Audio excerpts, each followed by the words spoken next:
guys. A little bit's happened since part 6.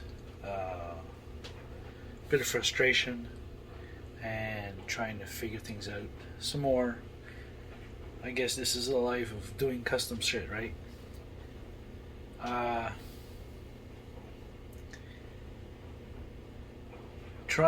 was trying to set up, well, not trying, I basically set up the hot racing crawler gearbox, and it's excessively slow, like really slow.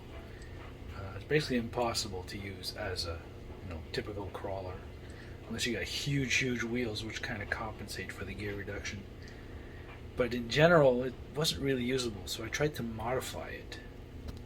So let's have a look at that. So this, as you see in the other videos, is basically the hot racing, supposed to be low CG gearbox. Now, I tried to bypass the primary spur gear, or the spur gear in general, and go directly to the idler gear, but I can't figure out what the actual pitch of the gear is. I've tried a bunch of pinions and it just doesn't seem to mesh right, and I contacted Hot Racing and they seem to be under the impression that all the gears were 48 pitch, but they're not. Only the primary spur, or the spur gear, is a 48, and the secondary kind of looks like a mod 1 perhaps, but they couldn't confirm anything. But I had already modified the gearbox to be able to go a bit farther, and now it was working, but it was really loud, which means the pinion I had wasn't quite right. So I went with the old trustworthy axial type 3-gear system. Now, oddly enough, this 3-gear axial type setup has a fairly low center of gravity compared to the hot racing one. Now, this is supposed to be a low CG, but the output drive is higher than the 3-gear, and even the motor is mounted higher than the 3-gear. The 3-gear motor positioning is pretty low, and if you look at it here, it really sits pretty low on the skid plate. So it's a fairly fair assumption if I say that the center of gravity is probably pretty similar to the hot racing. Okay, so now for the shocks. 2 of them move fairly easily, and even in the rear, you see one side drops where the other side kind of stays stuck. Once you move it, then it moves, but you can see there's a big difference .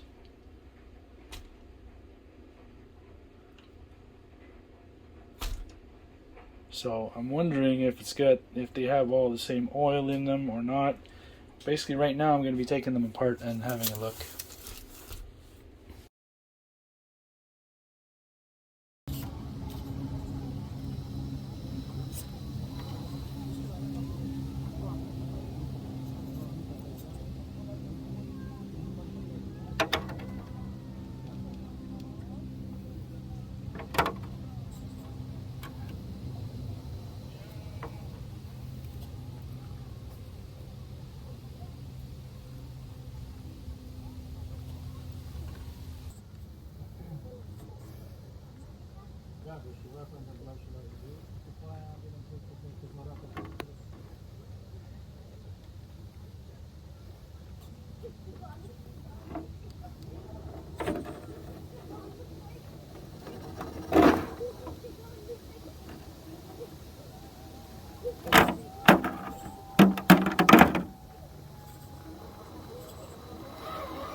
Well, that's not gonna happen.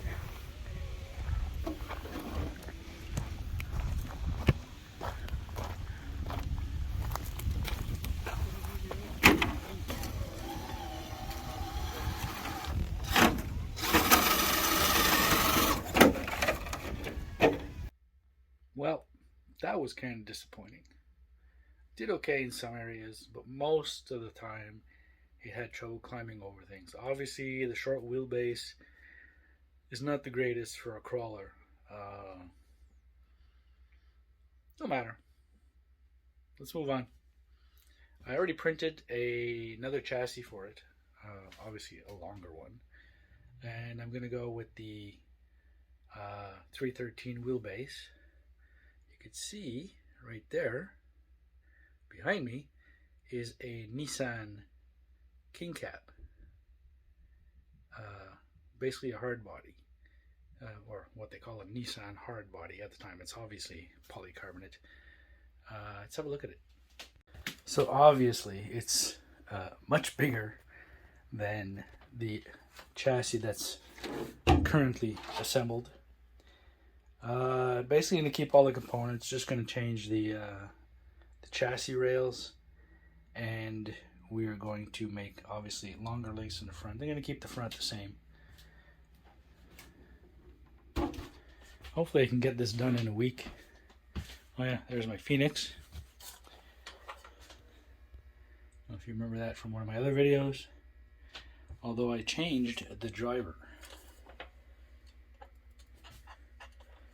Basically the Wild Willie driver from Tamiya. Oh, can't really see that. There you go. On the steering wheel and the shifter. Kind of hard to see. There you go. I removed the rear cage in that. I went with the Lexan interior that comes with the body and put my new driver in. Basically replaced this interior, which is cool. I mean, I kept the dash, installed it on the Lexan interior, but this is just way too heavy, and the center of gravity was way off. I mean, I got the interior here, but that doesn't really add too much weight. So, I can't wait to try that again. I'm going to be trying it this coming weekend, actually. Let's put this back on the shelf for now. There we go. So much stuff to do. I'm gonna have to get back to some of this soon. Alright, so here is the new chassis rails, which, as you can see, are quite a bit longer. Actually, not too bad. This is basically the current chassis without the front, obviously, because the one I have now doesn't have this piece. So it obviously looks... Here's another one. So that's what the original chassis kind of looks like lengthwise. And that's the new one. So that's going to be the 313. This one is currently at 242. Obviously you can vary, but that's kind of a moot point. So I'm going to be putting that together. Basically taking the other one apart, putting these rails on. And I'm going to do it off camera because I'm kind of in a hurry. I need to get ready for this weekend. There's an event in Three Rivers, about an hour or so, an hour and a half maybe or so away from here. There's not a lot of events around here, so I kind of want to go to the ones that are actually running. I should be going to some others in Ontario too. I got stuff to do, so I'll catch you guys later. Ciao.